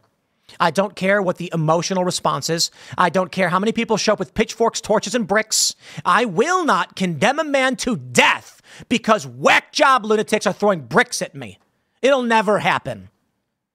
But these scumbags in politics will. Derek Chauvin condemned effectively to death, a life sentence, and he didn't do anything wrong. And I'm going to stress that, and I'll say it again, because I don't care if you don't like me, and I don't care if you live in crackpot Wally world where you think fake things. What happened to George Floyd was a tragedy. But Derek Chauvin showed up after he had already been removed from the vehicle and put on the ground. We've seen all the evidence. The defense and the prosecution agreed on the continuum of the use of force. Derek Chauvin opted for a lesser degree of force. He was allowed, according to even the defense, to use a taser on George Floyd and opted for a lighter degree of force, which is holding him on the ground, for which George Floyd said, put me on the ground over and over again. But there are conservatives who are unwilling to say it. The McMichaels was the worst. Ahmaud Arbery was a felony burglary suspect. The prosecution agreed. The question was not whether or not Ahmaud Arbery was committing burglary, because they already believed it wasn't adjudicated in court, but he's on camera burglarizing a home. Fact. And so when the McMichaels pursued him And they were told not to do it. The question was, did they have a right under the law to engage in a citizen's arrest? The question being, burglary is a felony. So they did not need to witness the crime in order to engage in a citizen's arrest. But the law was worded strangely, and the judge did not give clear instructions to the jury. So the jury said, lock them up. Those men should not be in prison. And when that happened, conservatives were tweeting up a storm saying, see, this proves we are not racist. We got those evil racists. So I can't stand a lot of these conservative types. They will try and they beg liberals. They beg liberals they say to these liberals, please accept me. I'm cool just like you. They care more about the opinions of the New York Times than about what is true and correct. Anyway, I digress. I went long on this one. We'll wrap it up there. Next segment will be coming up at 4 p.m. on this channel. For those that are watching live, we'll grab your super chats now. The next segment at 4 p.m., ladies and gentlemen, the unrealized gains tax. This will be a fun one. Smash that like button, subscribe to this channel, share the show with your friends, become a member at timcast.com, and we'll see you all in the next segment. For the rest of yous, let me get your super chats in here. We'll see what you guys got to say. Bam says, I'm more optimistic about Trump's second term. First round, people were afraid of helping Trump and FBI fabricated evidence to persecute his allies. Second term, the fear is not holding great people back. Yeah, these deep state guys are apparently saying they're going to flee the country. Let me, grab some, what do we have here? We also have this delicious Vault energy drink. Ketone energy. These guys are cool. We got to hang out with them. Vault Energy. We did do a promo for them for the RNC.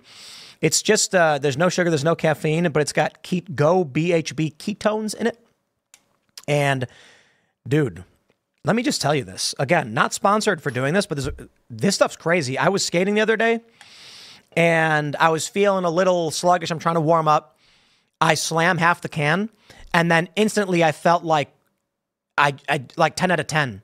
I was just landing every trick. Everything felt perfect. Like I was in the zone, and I was like, whoa. And the dude who owns this, he told me that was going to happen.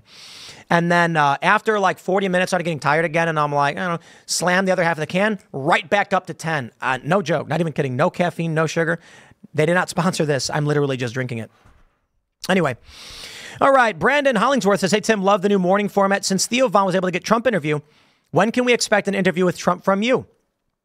I don't know. I interviewed him, got 17 minutes. I think if we did a full, I mean, maybe what we should do, I could probably do this really easily, actually. I could probably reach out to them and say, one-on-one, just me and Trump, special Timcast IRL, pre-recorded. They'd probably say, yes, we probably do it ASAP. So maybe I should. I feel like, look, I'm a political junkie. So Theo Von is going to be way better for the average person. It makes absolute sense why they want to do that interview. They talked about sillier, funnier things. I'd get super nitty gritty. I mean, we did the interview with Trump. The questions were very esoteric, very heavy politics, very, Trump crossing the DMZ level stuff. But I do think I've got a lot of questions that are middle of the road. Definitely would want to talk to him about Joe Rogan and moderates. I'd want to do more than just ask him questions. I'd want to tell him about me to see how he responds and what he thinks about the world that I come from. I'd want to ask him about Chicago and New York as Democrat strongholds. And, I think we have a lot in common in that regard, in that Trump being a New York guy and seeing this Democrat stronghold but coming to where he is now, he's effectively leading a charge to where I feel similarly. I grew up in a city that was Democrat run for 80 plus years. Now it's 100 plus years. Not a single Republican. And so Republicans didn't exist. All of the problems were Democrats, but we were told to vote Democrat no matter what. It made no sense. So I really love to talk to him about that. Anyway, let's go. Mario says, Tim, what brand of yerba mate do you drink? It's the, what do you call it? Gayaki? Is that what it's called? Gayaki yerba mate. Man, those sugary ones, they sure are awesome. The yerba mates, the orange exuberance tastes like Ecto Cooler. You guys remember High C Ecto Cooler? Yeah, they're orange exuberance. I'm not drinking those now because I cut the sugar out again. I just got to say, man, I cut the sugar back out. I'm doing keto. That's why I'm drinking the Vault energy drink, the ketone blend thing. I feel better than I've ever felt. I did keto for a couple years, and then I reintroduced it a low amount of carbs, and I think that messed me up. And, let me tell you this. We had the smog problem. I don't know if you guys remember when the smog was sweeping across the country. You probably do, a couple years ago. And we were doing the show, and I jokingly said, we have these oxygen canisters that it's just like for athletes to like blast yourself with oxygen, which athletes don't really need because you're at VO2 max, or not VO2 max, but your oxygen rate is maxed out anyway with your red blood cells. But the smog was there. Right before the show, I jokingly was like, yeah, look, we got these. And I went and breathed in the oxygen, and it felt like the whole room got brighter. When you are hypoxic, you do not realize you are hypoxic. And that was true even then. And I went, whoa, holy crap. Then I realized it. The same thing is true with keto. When I was off it, I didn't even remember or realize it. And then I got back on keto. And this is just me. I'm not telling anybody to eat anything. Instantly, everything was better. And I was like, wow, I have to remember this. Because what ends up happening is after a long enough period of time, I do this all the time. I'm like, I've been doing keto for a while. What's one affogato, right? Scoop of ice cream. There's not a lot of sugar in it. And then I don't even realize I get bogged down. And then I'm like, yeah, see, I feel fine, right? And then once I go back on keto, it's right back up. And I'm like, whoa, I didn't even notice. That's just me, though. All right, we'll grab a couple more here, then we'll jump to the next story. All right. Megan Stewart says, how did you keep a straight face last night when Ian was talking about controlling the weather by bouncing vibes off the moon? I died. He is so fun. Come on. I can't believe that there are people who are like, Ian's crazy. Get him off the show. I'm like, that was some of the funniest stuff ever. He's like, I'm bouncing my energy and magnetism off the moon and the clouds are forming. And I'm like, you didn't. But anyway, on to the news. Come on. There's got to be some levity and some silliness. I don't know.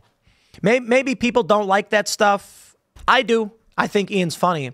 And I think it was like, what was in the show? I said something like, there's a couple points where I was like, well, I was like, back to reality. Here's the news. Ian left. We're having a goof. But Luke Rudkowski was adamant that Ian went outside and claimed he could make the rain come. And Luke pulled up a radar map and that Ian started doing his whatever chakra nonsense. And Luke was like, the clouds started moving towards us. And I was like, what that? And I'm like, dude, I can get a radar map and press play, and it shows me the path of where the storm clouds are going. Whatever, man. All right. Let's jump to this next segment. We got this story from Watcher Guru, but this is big news because Kamala's finally talking about real policy positions. And ladies and gentlemen, she's going to raise taxes. She's going to raise your taxes, and the media is acting like she's not. She's going to raise your taxes. First, let's talk about Kamala Harris supporting President Biden's massive capital gains tax proposal and tax on unrealized gains. They say it's only for those with more than $100 million in wealth. Remember what they said about Obamacare? If you like your provider, if you like your doctor, you can keep them. That was a lie. They're going to raise your taxes. They hired 87,000 IRS agents. They lowered the reporting threshold for digital transactions to $600. That's not for people worth $100 million. That's for you. So before we even get into this and I start breaking down the economic stuff here, I want to stress this to all of you to be warned. Be warned. I'm not the only one warning you. Many people are. What's going to happen is when they get in, I shouldn't say they're in now. When Kamala ups this plan, when she enacts this plan, if Democrats win, one day, it's going to be August. You're going to get a letter from the IRS in the mail saying you owe back taxes of $273. And you're going to say to yourself, I don't make that much money. Why do I owe this? How am I supposed to pay it? What are you going to do? Nothing. It happened to me before. I'm sure it's happened to many of you. About 10 years ago, I was making okay money 10 years ago. I was working at Fusion. I got a letter in the mail saying I owed several $1,000s. And despite doing well, $1,000 ain't chump change to anybody. Well, I mean, to people worth $100 million, sure. And so I'm in my kitchen. I get a letter. I'm like, what is this? Several $1,000s. And I was like, what? I had been saving. I had been saving money. I've been counting every week, putting money in my savings, trying to build up a buffer for myself, some kind of, not necessarily retirement, but I was saving. And now they were ripping out what was effectively a month of my savings, a couple grand. Like I said, I was doing well when I was at Fusion, but this like erased an entire month for me. It's not the worst thing in the world. It was shocking, and I couldn't do anything about it. You know, I'm like, do I call a lawyer and spend thousands of dollars? It's not going to happen. Or they take a commission. I don't know. I just paid it. Paid it out of my savings. And I was pissed off. But for me, it wasn't that hard because I was making pretty good money when I was working for Disney. For the average American who's got to pay a couple $100 and you're living paycheck to paycheck, impossible. And there's nothing you can do. But I tell you this. You see the point I made about how I'm like a month of my savings taken away from me. It didn't affect me buying groceries. It didn't affect me buying gasoline because I was making good money at Disney. Now imagine somebody who's worth $100 million. They get a letter in the mail. You owe $200. They shrug and they say, Jeeves, pay the bill for me. And Jeeves has taken care of, sir. They don't even think about it. They don't care. It's a couple $100. Let's say, as they claim, they're going to go after these fat cat billionaires. What do you think happens when a billionaire gets a check in the mail, gets a bill in the mail from the IRS for, I don't know, let's say $2 million? He looks at it and he goes, $2 million? Heavens! Jeeves, call my lawyer. We're fighting this. And who do you think wins? The IRS is going to say, look, it's going to cost us $100,000 just for the first round of this legal battle. We will end up losing money in the long run if this guy takes us to court for several years over this money. And it could happen. It could happen. And so they ask themselves, cost benefit. If we want to get $1 million off a guy, but it's going to cost us $1 million in legal fees, all we gain is lost time, right? The only thing that happens at the end is we lose time. Bye-bye. Dismissed. Not to mention, they can't make that much money off rich people. I am warning you all right now. The plan from the Biden-Harris administration now, and Harris's second term if she wins, if they get control of Congress, is going to be to rip as many pennies from your pocket as possible. It is easier to take $1 from 1 million people than $1 million from one person. Let me stress that again. You go to a millionaire or billionaire and say, we want $1 million. He says, I will see you in court because I'll spend $200,000 on lawyers if it saves me $800,000. But if they go to you, middle-class, working-class Americans, and say, hand over $100, you can't hire a lawyer. They go to 1 million Americans. They demand $100. They make $100 million like that. This is the game they are playing. Now let's talk about the wealth portion of this with their unrealized gains tax. I'm going to pull up Mike Cernovich's points because he's been going at this pretty well. But let me stress, $100 million in wealth.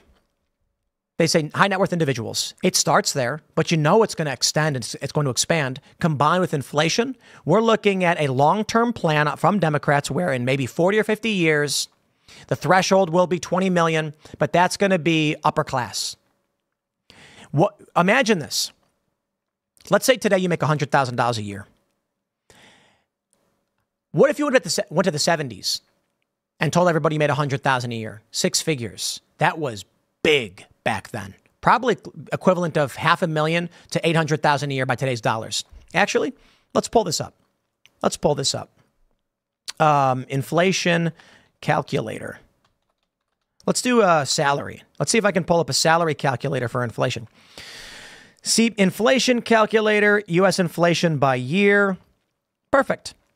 Let's throw this in the mix. Inflation calculator. Let's say $100,000 in, how far back can we go? Ooh, we can go all the way back. Let's say 1970. Let's say 1970. That's right. I was right. $100,000 in 1970 is $807,954 today. Now, what would happen If in the 70s they said we only want to increase taxes on those who make more than $800,000, you'd be saying, okay, that makes sense. You know, I guess that makes sense. Today, very few people are making that much money. It's because of inflation. So let me put it this way. So if they let's do this. Let's do $250,000 in 1970 was $2 million. So back in 1970, they say, we are only going to raise taxes on people who make $250,000 or more. The people in the 70s, to them, that's $2 million, right? So who cares how many people make $2 million? Besides, you make $2 million, you're not going to notice. Cumulative inflation of 707.95%. Here's the problem. Today, $250,000 is nowhere near $2 million. It's nowhere near. You're still well off. You're still comfortable, but your tax rate is extremely high. Let's do this. What number do we have to get to from 1970 to get to 100 million? Let's add another zero and see. That brings us to the maximum's $1 million. So it looks like from 1970 today, we'll just do a 700% increase. If you made $1 million in 1970, it was 8 million. So it's times 8. So what we're looking at is, and this is 54 years, okay? With this plan, it's not about today, and you might not notice it immediately, but I do believe the threshold will drop below 100 million. They're just getting started there. The end result is you will own nothing, and you will live in the pod, and you will eat the bugs. That's where we are headed. I want to pull up this tweet from Mike Cernovich. He says, an unrealized capital gains tax would hit farmers the worst.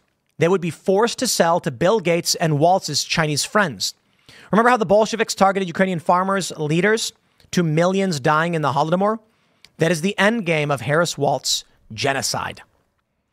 I mean, if you go to them, they may be morons and be like, no, of course not. But look, the party that pulls up a truck and offers vasectomies and abortions, I wouldn't be surprised if the Malthusian mentality is more pervasive than that.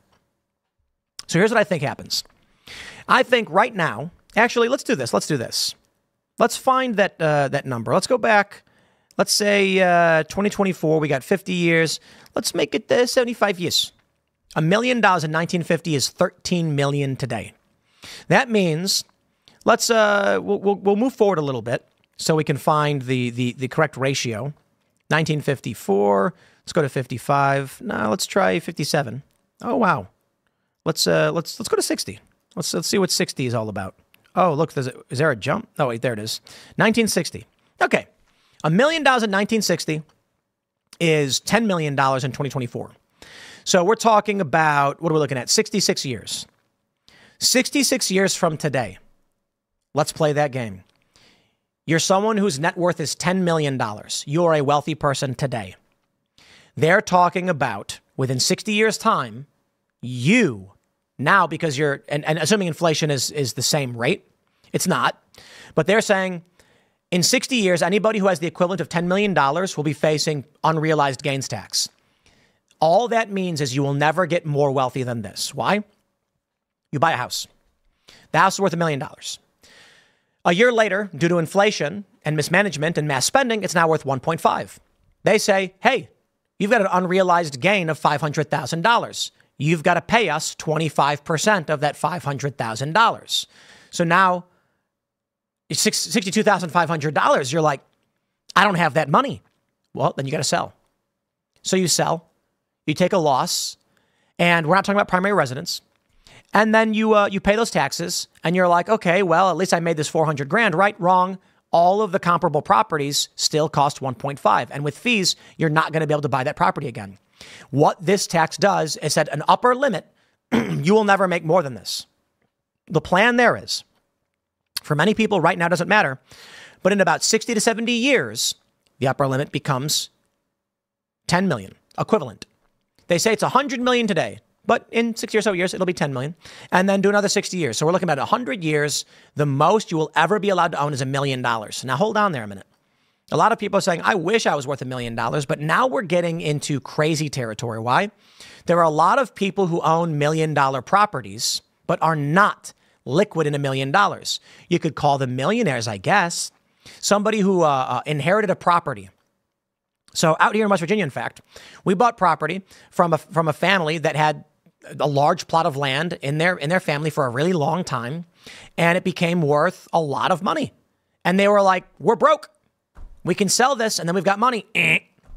No, because you're going to get taxed on all of it. You earned nothing. You inherited nothing. The property went up in value. You can't afford the property tax increases on the new value, and you can't afford to pay the unrealized gains tax after you inherited this. So in 100 years from now, there will be no millionaires. There will be no large property owners. You will rent. You will live in the pod. You will eat the bugs. The system doesn't work. But, you know, we can talk about it a million times. $5 trillion list of tax hikes Kamala Harris just endorsed. This one's from Americans for Tax Reform.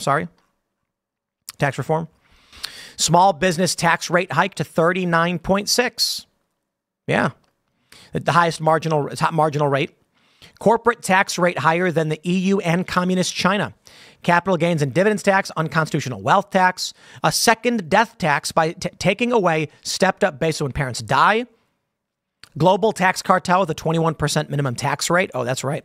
Quadrupled tax on stock buybacks, 30% federal excise tax on electricity used in cryptocurrency mining. Look at that. Jeez. And it goes on. Let me just simplify it for you guys. Kamala Harris will raise your taxes. Thank you and have a nice day. Smash the like button, subscribe to this channel, share the show with your friends. The next segment is coming up at 6 p.m. on this channel. Thank you all so much for hanging out. Follow me on X and Instagram at Timcast, and we'll see y'all then. All right. We'll grab some more super chats. Last up, I don't know. You're probably not going to. What is this? Okay, I think this guy Josh Sider, is faking it. This is a mockery. He's intent. Come on. Look what he's wearing. This dude is pulling a stunt to attack gender ideology. Look at the guy on the left. Okay, rugged, bearded guy, works out. And look at the guy on the right. I really do believe this is a political stunt, and he's just trying to make a point. But we'll talk about it. Cultural segment. Former reality TV star. How about that? In the meantime, we'll grab some super chats from you. We got a couple. Jack Schwenk says, Trump knew about the shooting. How couldn't he have? And Tim just acts like it's a left-wing conspiracy. What does that mean, Tim? Who do you answer to? Are you insane? All right, let me grab the first super chat. Which one is it? He says, the Trump assassination looked fake. The government colluded with the Secret Service and knew about the shooter an hour before it happened, and nobody told Trump. Get real. Now nobody talks about it. Sure. Trump knew about the shooting. How couldn't he have? And Tim just acts like it's a left-wing. It is. Why would you don't get lucky and hit someone in the ear? Jack sounds like someone who's never fired a gun before. The shooter on the roof was so precise and such an expert marksman that he was able to intentionally aim just for the ear of Trump. Spare me. That's not what happened. That's insane. Trump got lucky. There's no way they were like, oh, go out and then you're going to get shot in the ear. And Trump would be like, what?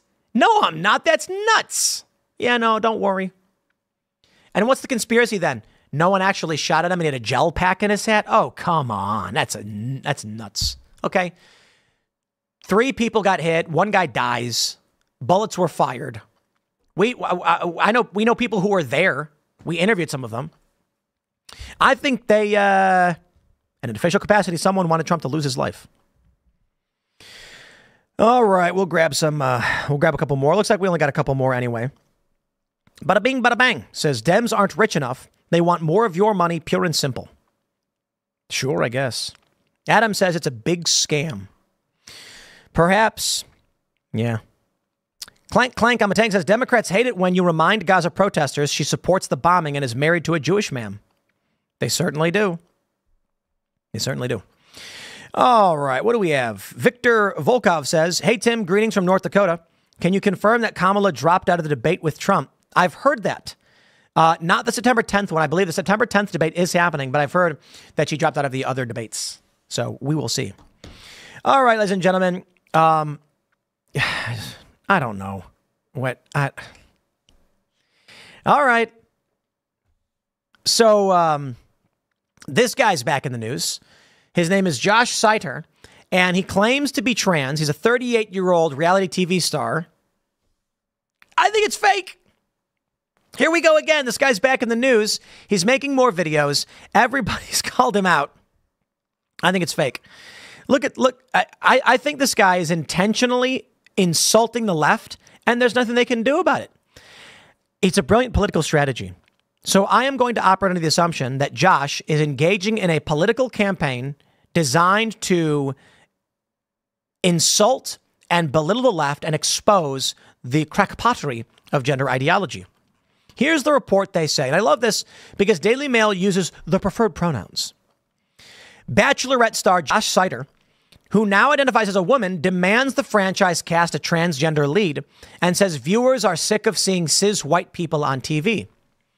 If Bachelorette brings on a trans man or trans woman, the show will tank. It will. And maybe that's the point he's trying to make. Seiter, 37, who came out as transgender in May, told Daily Mail that it was important for the dating franchise to reflect the diversity of modern America. America is changing. It's not just a bunch of middle-aged cis white people anymore. And the LGBTQIA community makes up a large portion of our country now. Yet we've seen zero representation for trans women and men on the franchise. The Chicago native, who uses she, her pronouns, sure he does, said she was pleased to see the franchise become more inclusive with the casting of Jen Tran as the first Asian bachelorette and Grant Ellis as the second black bachelor, but feels the network still hasn't gone far enough. How is the show a staple of Americana and our broader culture if they are leaving out the same individuals that make this country so unique and vibrant?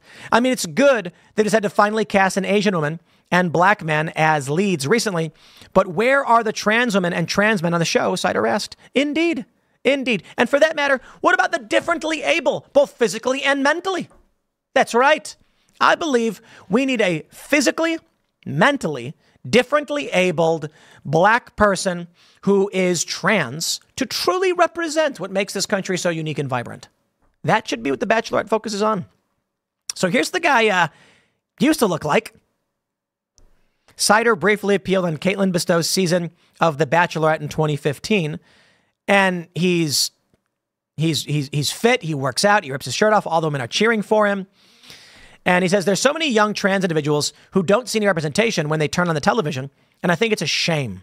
She continued. Shows with cultural influence like The Bachelor can do so much to make young trans people feel seen and heard, but they have yet to do it. Seiter, who currently works as an OnlyFans creator, also stressed the high suicide rates. It's no wonder suicide rates are so high among trans individuals when all we ever see are heteronormative cis narratives in entertainment. Okay, here you go. Here. There's no way this is real. There's no way this guy is real. Someone chats, that's a bloke. It is a guy, and he's faking it. The former male stripper is pictured before left and after right, transitioning into a woman. Okay, he's wearing a mini skirt intentionally just above his junk and this lacy tube top. This is a guy who is mocking trans people, and he's getting away with it, proving a point about gender ideology, that he can insult them to their faces, mock them, insult, and they still praise him for it. I think that's what he's doing. I think that's the game. Let's see. I'll pull up his Instagram. Let's see if has he gained a bunch of followers. I think he still has around the same amount of followers, maybe less. And we've talked about this guy before, even his Instagram, they're like, it's a gag, dude. Here we go. Hey,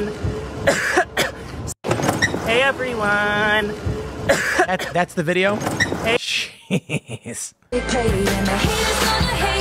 When I have to explain to my OBGYN that women have XY chromosome, look masculine, grow beards, lack uteruses, change their gender. It's not real. And I don't even, is he singing? Or what is this? Everyone. So I had a date today, and I just need to vent. My date didn't show up, and everything was fine. I've been talking to a girl. I'm only interested in dating women. I'm not interested in dating men. And this morning we were texting back and forth, and I told her I was a trans woman, and she acted like she was fine with it. But I can't help feeling like the reason she didn't show up today is because of that. And it's just my opinion, but I don't think that's okay. I don't think it's okay to not date someone simply because of who they are or how they identify.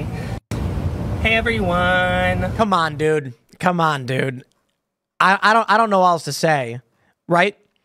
You can clearly see the point being made in that video. There's no way this person's actually trans. I think there's not even a point even like, it's not even shocking for me to be like, aha, we caught him. That video is basically explaining that women may act like they think being trans is fine, but they don't like it. That's the point he's making there. What is this, voting for Donald Trump? Hey everyone! So I've been getting so many messages from people asking me why I won't even consider voting for Donald Trump. There's a number of reasons why I won't vote for Trump, but I just wanted to give you a few. The main reason is because Trump doesn't even believe in basic facts in science. Trump doesn't recognize me as a woman. Trump also believes that I should be using a men's locker room. And he also believes that there isn't a place in women's sports for a trans woman like me. So I just can't vote for somebody that holds those kinds of beliefs. And another big reason why I would never vote obviously for Trump insulting is he's people against millions of people coming into our country illegally, but that are suffering and seeking refuge. And I just can't get behind somebody that's that unconvinced. Come on, okay? We have trans people on the show, right? We know trans people who are like, clearly I'm bigger and shouldn't be playing women's sports. Caitlyn Jenner says it. For this guy to be like, oh, I'm actually trans, but I won't vote for Trump because Trump doesn't recognize me as a woman when he's not doing anything at all to literally transition. It is him as a hairy, masculine, ripped guy being like, I'm a woman. And Trump needs to say it. And that's why I won't vote for him. It is clearly, this guy is just taking a piss. And I gotta say, man, my body is changing. Hey everyone! So I've been having a really tough time lately with all of the changes that I'm going through. This guy just said F it. Struggles that women like us face, both societally and on the inside. So I'm really just trying to put my best foot forward, rain or shine, and keep going. So I just wanted to pop in here, say hi, and I hope you all have a great rest of. Okay, so here's a comment. As a gay man and big supporter of the trans community, I find your videos almost to be a bit of a joke and or mockery of people who are actually going through the transition process. You seem to just be putting makeup on and wearing dresses. It would be nice if you actually made an effort like shaving and actually trying a little harder to be more feminine, appearing instead of just trying to get attention. It's a bad luck and our community on our community when people constantly post videos like you do better. This guy, Josh, is a master. What he is accomplishing here is masterful. Here's a gay man saying, adhere to heteronormative gender norms because you're making us look bad. Take the hormones, shave. In the meantime, all these gender ideologues are saying, women don't have to shave. You can be a woman of any kind. So when Josh comes out and slathers it on as thick as he can, mocking the whole thing, they go, no, you have to actually stop doing this because you're making us look bad. I love it. I wonder if there's any debate. Someone said, so if they shaved, they'd be more of a woman? The guy responds, you've missed the point completely. In the old of fashion, we have grown a lot.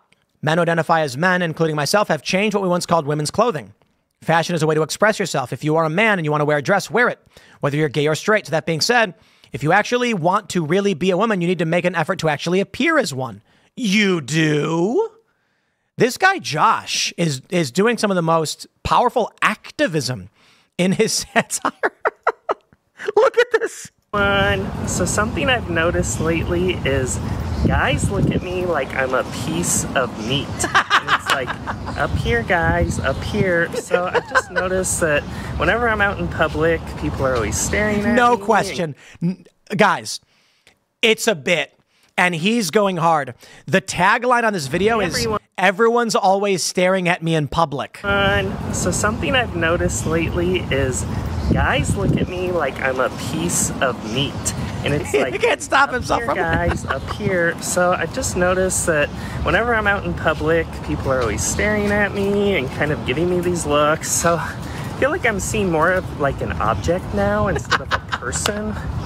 Hey, everyone. Coming from a guy who on The Bachelorette did this, you know it's a joke. Come on. This is actually some really amazing stuff. What is it? The guys are staring at me in public. Were you always this beautiful? Dude, this is some of the most ridiculous satire ever. What the trials of being a girl, week 3 of, I think he's just mocking Dylan Mulvaney. Hey everyone. So I just wanted to jump on here. Sorry, I'm looking like a mess today. Yeah. Day 10 of being a girl, the power of makeup. I love that one guy is just like, all you're doing is putting on a dress. Hey everyone, I'm watching the news right now, and I could not be more excited at the possibility of our first female president. Watching Kamala Harris, I just swell with pride seeing another woman put herself out there and go against the grain and make history. And I really Someone's holding the camera. Her becoming president could pave the way for other. I'm wondering if him and his buddies are like, I wonder if what happened is he's like sitting on his couch drinking a beer and they're watching UFC or something, and they were complaining about Dylan Mulvaney, and then he was like, dude, it's so dumb, like what am I gonna put on a dress and makeup and be like, look at me? And they're like, bro, you got 1 million followers, you should totally do it. And he was like, all right, I'm not doing anything else. And he's just rolled with it. I'm willing to bet that he's walking around in normal clothes all the time. Hey everyone. So I want to talk today about the elephant in the room that women don't like talking about, but we all think about: having a bulge. Having a bulge doesn't magically make you a man. Having a bulge doesn't negate your womanhood. Dude, no way! A lot of us women still have our bits and pieces, and that's okay. So I think we really need to start changing the language and discourse around this issue and start normalizing it. Bye, everyone. Hey, everyone. Oh, dude. Eventually, this guy is going to come out and be like, why didn't you understand? How are there people who actually thought this was real? He made a video saying the elephant in the room is that women don't want to talk about how they have bulges. So I want to talk today about the elephant in the room that women don't like talking about, but we all think about: having a bulge. Having a bulge doesn't magically make you a man. Having a bulge doesn't negate your womanhood. A lot of us women still have our bits and pieces, and that's okay.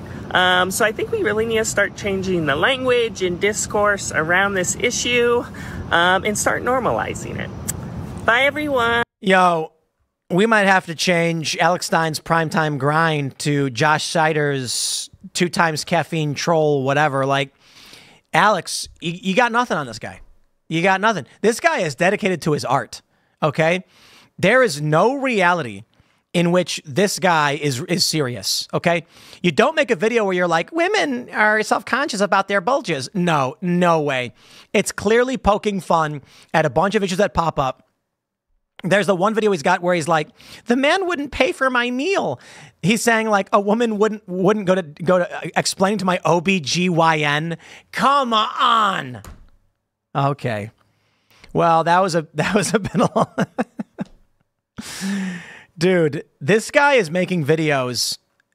It is tremendous performance art. It is tremendous. It's forcing the left to entertain it. They can't be mean. They can't insult them. It's their own rules. Meanwhile, the right is laughing their asses off at this. Okay, man. Well, that was fun. I hope you enjoyed it. I'll leave it there. Next segment's coming up tonight at 8 p.m. over at youtube.com/TimcastIRL. Shout out to Josh Seider. I'm imagining he's going to escalate the absurdity of his videos until finally he just breaks and he's like, guys, it's fake. How could people live this way? You think this stuff is real? He's going to just It's going to be like a year later, and he's going to be like, it was one big performance art piece or something like that. I'll wrap it up there. Follow me on X at Timcast. Smash the like button. Subscribe to the channel. Share the show. Thanks for hanging out. We'll see you all tonight at 8 p.m. And, of course, for everybody else, we'll grab a couple of your super chats. JH251 says, former Navy SEAL here.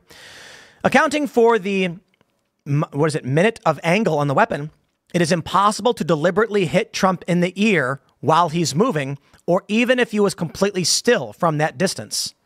Yeah. There you go. Let's see. What have we? Split says Fox is playing the CNN game of fiery but peaceful downplay to make it suppression of free speech. Michael Troe says, hey, Tim, here's another North Dakotan. The thought of taxes makes me mad. Now they want to add even more taxes. Most people want to be successful. Just wished our federal government felt the same. Indeed. Riley Gerald says, I'm pretty sure Alex interviewed the guy and said you have to be trolling. He did, and the guy wouldn't break. And Alex is like, come on, I've done it. Alex was like, I put on the onesie. I know what you're doing. We all know what you're doing. And Josh's like, no, that's not what I'm doing. It's, there's no way Josh would go on Alex's show if he was serious. This dude, amazing. Charles G says Trump trolls Harris by releasing a policy website for her. Are you saying he should or he did? Because that would be really funny if he did. That's a really good idea. Honestly, a really good idea. Yeah. All right. Let's see. Thinker for Life says, Tim, why do we not advocate for people to file an FEC complaint in regards to being disenfranchised by illegals voting? I don't know the law. Don't know the law and what that means. They might say you have no standing. Yeah. All right, everybody, we're going to wrap things up. So smash the like button and subscribe to this channel. Share the show if you do like it. New morning shows, 10 a.m., Monday through Thursday. And you can follow me on X and Instagram at Timcast. Again, smash the like button. We'll be back tonight at 8 p.m. over at youtube.com/TimcastIRL. The weather is so nice today. It's absolutely beautiful out. It's like 70 degrees. I am going to enjoy it. Thanks for hanging out, and we will see you all tonight.